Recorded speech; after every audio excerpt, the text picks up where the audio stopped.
दर्शकों, आज हम श्रीमद् भागवत कथा प्रथम दिवस छठा भाग आपको सुनाने जा रहे हैं। आप ध्यान पूर्वक सुने। प्रथम दिवस छठा भाग में धुंधकारी की कथा है। धुंधकारी श्रीमद् भागवत कथा के सुनने से धुंधकारी कैसे मोक्ष को प्राप्त हो जाता है, आज हम आपके सामने धुंधकारी की कथा सुनाने जा रहे हैं। ध्यान पूर्वक सुने।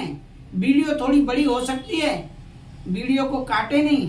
अगर आप ध्यान पूर्वक सुनेंगे तो जरूर आपको इसका धर्म लाभ प्राप्त होगा। गुरुर्ब्रह्मा गुरुर्विष्णु गुरुर्देवो महेश्वर गुरुर्साक्षात् परम ब्रह्म तस्मै श्री गुरुवे नमः। धुंधकारी कथा। नारद जी ने प्रश्न किया कि हे भगवान, कथा से पुण्यात्मा तो तर ही जाते हैं, किंतु क्या कोई पापी भी इस कथा को श्रवण करके मुक्ति पा सकता है? तब सनकादि बोले, हे नारद जी, ध्यान से सुनो।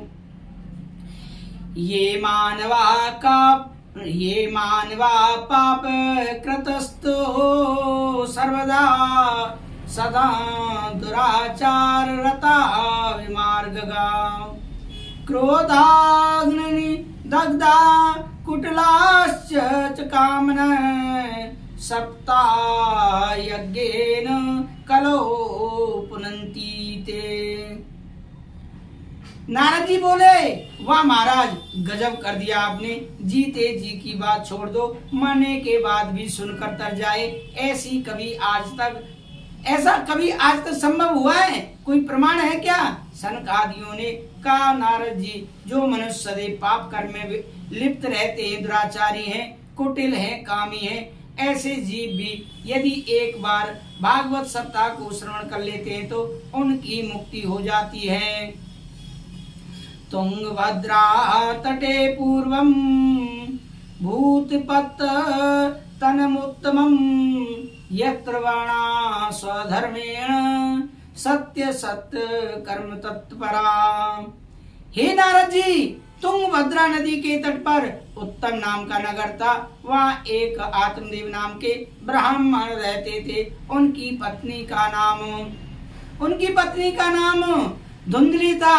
ईश्वर का दिया हुआ सब कुछ था ब्राह्मण देव के पास, किंतु संतान एक भी नहीं हुई। विवाह के पश्चात नहीं इनके घर गाय ने बछड़े को जन्म दिया। आपको तो पता है बंधुओं, माताओं, जब हमारे जीवन में दुख होता है तो हमारे दुख में दुखी होने कोई नहीं आता, सब हमारा मजाक उड़ाने जरूर आते हैं। धुंधली के घर भी आस पड़ोस की मैया आ जाती। अरे धुंधली बहन, मेरे घर कल श्री सत्यनारायण भगवान की कथा होगी, क्या थोड़ा गाय का दूध मिलेगा? धुंधली कहती, बहन, मेरे गाय ने आज तक बछड़े को जन्म ही नहीं दिया, दूध कहाँ से होगा? तब दूसरी वाली अंदर आती है और कहती है, बहन, मेरे घर बटुक ब्राह्मण, मतलब छोटे बच्चे, ब्राह्मणों के बच्चे भोजन जिमाए जाएंगे। अरे मैं तो भूल गई, तुम्हारे कोई संतान नहीं है। अरे बहन, गलती हो गई, माफ कर दो। तो ऐसा बोल कर चली जाती है। कहते ना, आग पर घी डालने वाली बात। किसी को कष्ट है और उसको कष्ट दे दो, हैं? अरे संतान नहीं है, आपसे मांगने आ रहा है वो संतान कि आप अपनी संतान मुझे दे दो, हैं? लेकिन लोगों को आदत है, अरे कोई अपना इलाज कराता है, सब कुछ कराता है, नहीं हुआ तो नहीं हुआ, लेकिन नहीं, लोगों को आग पर घी डालने की आदत हो गई है। धुंधली को यह सब सुनकर बहुत कष्ट होता है। एक दिन शाम को आत्मदेव जी घर आए तो धुंधली ने सारी बात बतलाई और रो रो कर कहने लगी, मुझे पुत्र दो, कहीं से दो, नहीं तो मैं अपने प्राण त्याग दूंगी। यह सुनकर आत्मदेव जी को बहुत कष्ट हुआ और वह वन चले गए। वहां जाकर रो रहे थे, तभी वहां ऐसे एक महात्मा निकले और देखा एक ब्राह्मण देव रो रहे। महात्मा ने ब्राह्मण से पूछा, कथम रोदसी विप्रतम काते चिंतावलियसी वद त्वं सत्वरं मह्यं स्वस्य दुःखस्य कारणम्। हे देखने से आप बड़े विद्वान दिखाई देते हो, लगते हो, किंतु प्रतीत होता है कि आपको बड़ा भारी कष्ट है। अपने दुख का कारण मुझे बताओगे? आत्मदेव ने अपना परिचय देते हुए अपने दुख का कारण बताया। संत भगवान कहते हैं, तुम्हारे भाग्य और प्रारब्ध को देखकर लगता है कि इस जन्म क्या अगले 7 जन्म तक तुम्हें कोई संतान नहीं होगी, इसलिए हे ब्राह्मण देव, यह संतान का मोह छोड़ दीजिए। संत भगवान ने समझाया, जीवन में जहाँ भी रिक्त स्थान है वहां मेरे गोविंद को स्थापित कर दीजिए। देख रहे हैं आप पीछे गोविंद है, अगर कोई नहीं है तो हमारे गोविंद को स्थापित कर दीजिए जहां भी तुम्हें कोई चीज की कमी नजर आ रही है। लेकिन ऐसा लोग नहीं करते। भगवान संत भगवान कहते, तुम्हारे भाग्य और प्रारब्ध को लेकर लगता है आपके 7 जन्म तक संतान नहीं है। संत भगवान ने समझाया, जीवन में जहाँ भी रिक्त स्थान हो वहाँ मेरे गोविंद को स्थापित कर दीजिए। पुत्र नहीं है तो गोविंद को अपना पुत्र बना लीजिए। वास्तविक में बंधुओं, जितना प्रेम हम अपने पारिवारिक बंधुओं से, जनों से करते हैं, यदि उसका आधा भी प्रेम भगवान से कर बैठे तो सब साथ छोड़ देंगे। किंतु जो भगवान राधा कृष्ण राधा माधव है वो कभी आपका साथ नहीं छोड़ेंगे, ये कन्फर्म है। मुंचा ज्ञानम प्रजारूपम बलिष्ठा कर्मणो गते विवेकम तु समासाध्यम त्यज संसार वासनाम। संत भगवान कहते हैं, ब्राह्मण संतान के लिए रो रहे हो। राजा सगर के 60,000 बेटा हुए थे, पर कौन से बेटे ने सगर का सुख दिया? कपिल भगवान का अनादर करके सभी भस्म हो गए, पीढ़ियां लग गईं। तपस्या करते करते तब जाकर पूर्वजों का उद्धार कर पाए।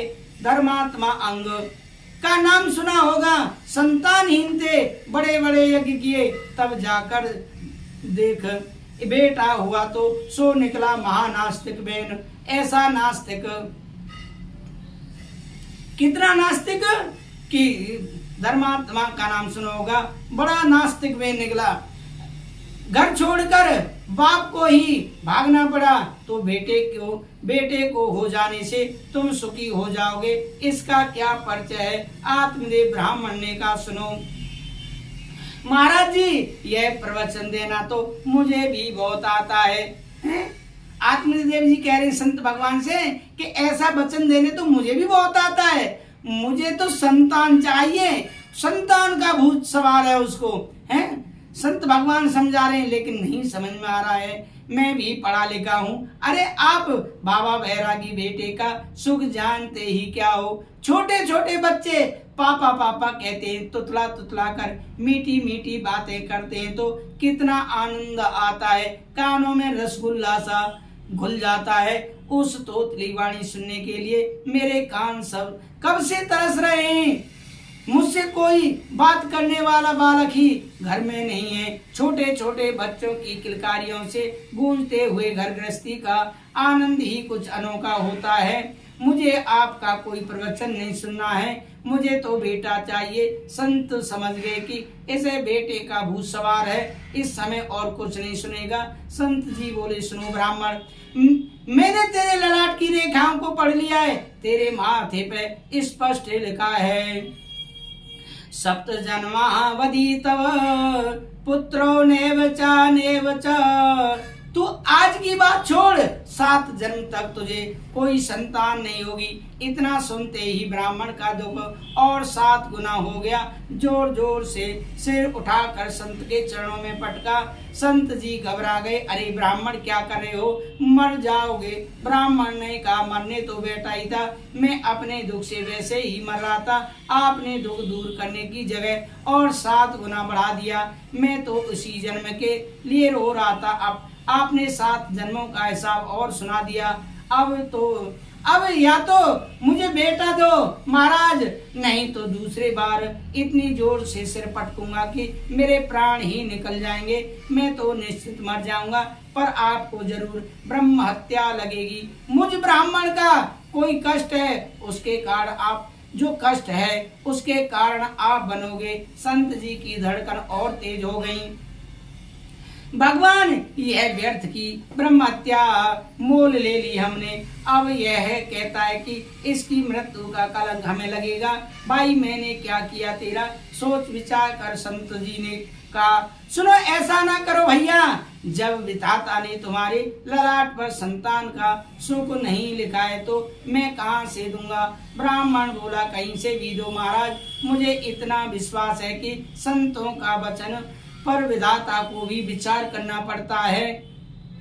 संत चाहे तो विधाता के विधान को भी पलट देते हैं। संत जी समझ गए कि यह छोड़ने वाला नहीं है। आज संत जी समझ गए कि यह छोड़ने वाला नहीं। तुरंत भगवान का नाम लेकर एक बैग से जो थैला लटका हुआ था उससे एक फल निकाला और उनको ब्राह्मण को दे दिया। तुरंत भगवान का नाम लेकर उस फल को दे दिया, यह फल लेकर जाओ और अपनी धर्म पत्नी को खिला देना। मुझे विश्वास है कि प्रभु ने चाहा तो निश्चित ही आपके बेटा हो जाएगा। बस इतना सुनते ही ब्राह्मण खुशी के मारे उछल पड़ा। बस बस महाराज, बन गया काम, अब तो जल्दी बतलाइए, कुछ नियम तो नहीं पालने पड़ेंगे। संत बोलने, नहीं नहीं, नियम तो कुछ नहीं पालने पड़ेंगे, केवल खास नियम, ज्यादा नहीं। एक समय भोजन करना, पवित्रता से रहना, जीवों पर दया करना, किसी से लड़ाई झगड़ा न करना, किसी से लड़ाई झगड़ा न करना। यह 2-4 नियम आपको करने पड़ेंगे।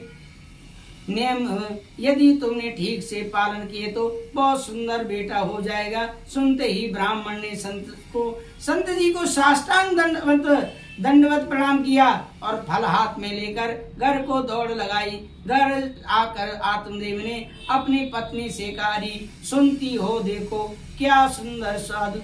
अरे सुनती हो, अरे सुनती हो, अरे मैं देखो क्या सुंदर स्वाद फल लाया हूँ, जल्दी आओ, जल्दी आओ, जल्दी पालो, खा लो तो बेटा हो जाएगा। ब्राह्मणी बड़ी चक्कर में पड़कर बोली, और यह फल किसने दिया महाराज? तो आत्मदेव ने पूरी कहानी सुना डाली। अब धुंधली ने सोचा, भगवान जाने किसने दिया होगा, कौन सा मंत्र पड़ा होगा, कौन मेरे ऊपर जादू टोना तो नहीं कर रहा है, कोई मेरे ऊपर जादू टोना तो नहीं कर रहा। मैं तो बहुत विचार के ही काम करती हूँ, ऐसे ही इनकी तरह आंख मूंद कर विश्वास नहीं करती। पंडित जी से फल तो ले लिया, पर ब्राह्मणी बोली, महाराज आप अपना काम करो, मैं अभी शुद्ध पवित्र होकर आती हूँ, होकर पूजा पाठ करके तब खाऊंगी। समझा बुझा दिया, फल देकर पंडित जी तो चले गए। आस पड़ोस की मित्रों को कहानी सुनाने लगी। देखना, आज से 9 महीने बाद हमारे घर में किलकारियां गूंजेंगी। अब उधर देवी जी फल लिए बैठी है, हे भगवान खाऊं कि न खाऊं। इतने में पड़ोसन आ गई और बोली, बहन धुंधली है, बैठी बैठी क्या सोच रही है? धुंधली ने पूरी कहानी तुरंत ही सुनाते हुए कहा कि बहन मैं बड़ी झंझट में पड़ गई, आज मेरी समझ में ही नहीं आ रहा कि इस फल को खाना चाहिए कि नहीं। पड़ोसन ने कहा, इसमें सोचने की क्या बात है, तेरे भाग्य खुल गए, जो संत की कृपा से फल मिल गया। धुंधली पड़ोसन से बोली, मैंने सचमुच फल खा लिया तो मैं गर्भवती हो जाऊंगी, और कहीं सच में गर्भवती हो गई तो यह बता कि जब मेरे पेट में बच्चा होगा तो मेरा भोजन कम नहीं हो जाएगा, और मेरा भोजन कम हो गया तो मैं कमजोर हो जाऊंगी, और यदि कमजोर हो गई तो फिर घर का काम कौन करेगा। पड़ोसन बोली, यह कोई बहुत बड़ी समस्या नहीं, अरे अपनी ननद को बुला लेना। जब अपनी ननद बुआ बन जाती है तो बधाई तो लेने देना ही पड़ती है। इससे अच्छा तो यह कि 4 महीने पहले ही बुलाकर घर का खूब काम कराओ, काम कराने के बदले में जितना बने सो बधाई के नाम पर देकर विदा करो। धुंधली बोली, बहन तू नहीं जानती, मेरी ननद बड़ी महाचोटी है, महाचोटी है, 4 महीने में तो मेरा पूरा घर ही साफ कर जाएगी। देखिए ननद बहुत महाचोटी होती है, और एक बार नो कह दो कि अपनी बहन को बुला लो, अगर उसकी बहन है बहन को बुला लो तो वो छोटी नहीं, चाहे वो पूरा घर साफ कर ले जाए फिर कुछ नहीं कहेगी। लेकिन ननद इतनी सबको खराब लगती है, पता नहीं ये कलयुग है ना। तो महाचोटी है, 4 महीने में तो मेरा घर ही साफ कर जाएगी। उससे तो अच्छा है कि कोई नौकर रख लूंगी, उसी से काम करवा लूंगी, अच्छा फल को तो मैं खा लूंगी। पर एक बात बता, मैंने सुना है कि गर्भवती स्त्री ज्यादा दौड़ नहीं सकती।